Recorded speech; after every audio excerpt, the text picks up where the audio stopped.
নির্বাচন সংস্কার সবকিছুই একটা গোলক ধাঁধার মধ্যে। আমরা অনেকবার বলে আসছি যে সরকার বলতেছে জাতীয় ঐক্যমত্য, জাতীয় ঐক্যমত্য।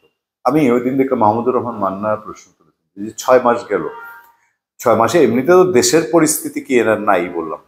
এই রাজনীতির যে পরিস্থিতি, সংস্কার, জুলাই ঘোষণা, এখন আবার এই যে বুলডোজার বাহিনী নতুন কিছু আনছে, তারপরে বিচার, আওয়ামী লীগের বিচার, শেখ হাসিনার বিচার, যে কোনটার কোন জায়গায় কি অগ্রগতি হচ্ছে। সংস্কার নিয়ে তো বিএনপি অলরেডি উল্টা দৌড়, যে এই সংস্কার আগামী পার্লামেন্টে যেন ভাবে হইলে তারা এটার মধ্যে নাই, তাই তো বলে দিল। এখন আবার বিএনপি বলছে সংস্কার কমিশনের প্রস্তাব সুষ্ঠু নির্বাচনের অন্তরায় হলে বাধা দেবে বিএনপি। মানে নির্বাচন নিয়ে যে সংস্কার কমিশন যে প্রস্তাব দিচ্ছে, এটা যদি সুষ্ঠু নির্বাচনে বাধা হয় তাহলে বিএনপি এটা বাধা দিবে।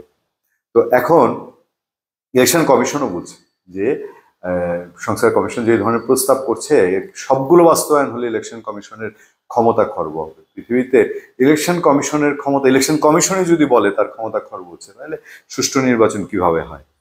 বিএনপির কথা হচ্ছে সংস্কার কমিশনের কোনো প্রস্তাব যদি সুষ্ঠু নির্বাচনের পথে অন্তরায় হয় তাহলে সেই প্রস্তাবে বাধা দেবে বিএনপি। রোববার বিকেলে রাজধানীর আগারগাঁও নির্বাচন ভবনে তারা দেখা করতে গিয়েছিল, সেখানে কথা বলেছে। সেখানে বিএনপি স্থায়ী কমিটির সদস্য নজরুল ইসলাম খান তিনি বলছেন, প্রধান নির্বাচন কমিশনার এর আগে বলেছেন সংস্কার কমিশনের কিছু প্রস্তাবে নির্বাচন কমিশনের ক্ষমতা খর্ব হবে, যেটা আমি বলছিলাম। এ বিষয়ে বৈঠকে কথা হয়েছে কিনা এর জবাবে নজরুল ইসলাম খান বলছেন, এটা তো তাদের ব্যাপার, তারা বলবে। আমরাও যদি মনে করি সংস্কার কমিশনের কোনো প্রস্তাব সুষ্ঠু নির্বাচনের পথে অন্তরায়, ওটা নির্বাচন কমিশন কেন, আমরাও বাধা দেব। আচ্ছা, অন্তরায়টা কোথায় তৈরি করা হবে, কেন তৈরি করা হবে? এটা কি বিএনপি যাকে কিংস পার্টি বলছে, অথবা এই চলতি মাসে যে নতুন রাজনৈতিক দল আসছে তাদের সুবিধার জন্য কোনো প্রস্তাব আসছে এখানে? এই প্রশ্ন কি উঠতে পারে না?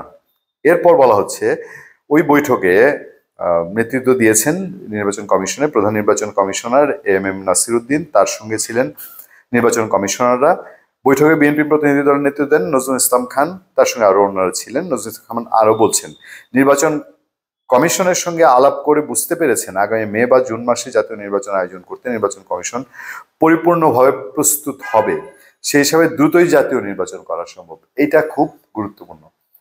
ইলেকশন কমিশন পুরোপুরি রেডি বাংলাদেশে একটা নির্বাচন করার জন্য, এটা তারা বারবারই বলছে, এবং তাদের সমস্ত কাজের চিন্তা মনোযোগ হচ্ছে আগামী জাতীয় সংসদ নির্বাচন। তবে এটা বাংলাদেশে খুব অবাক করা বিষয় যে সরকার প্রস্তুত থাকে না। বাংলাদেশের সরকারগুলা যখন নির্বাচন প্রয়োজন তখন তাদের প্রস্তুতি শেষ হয় না।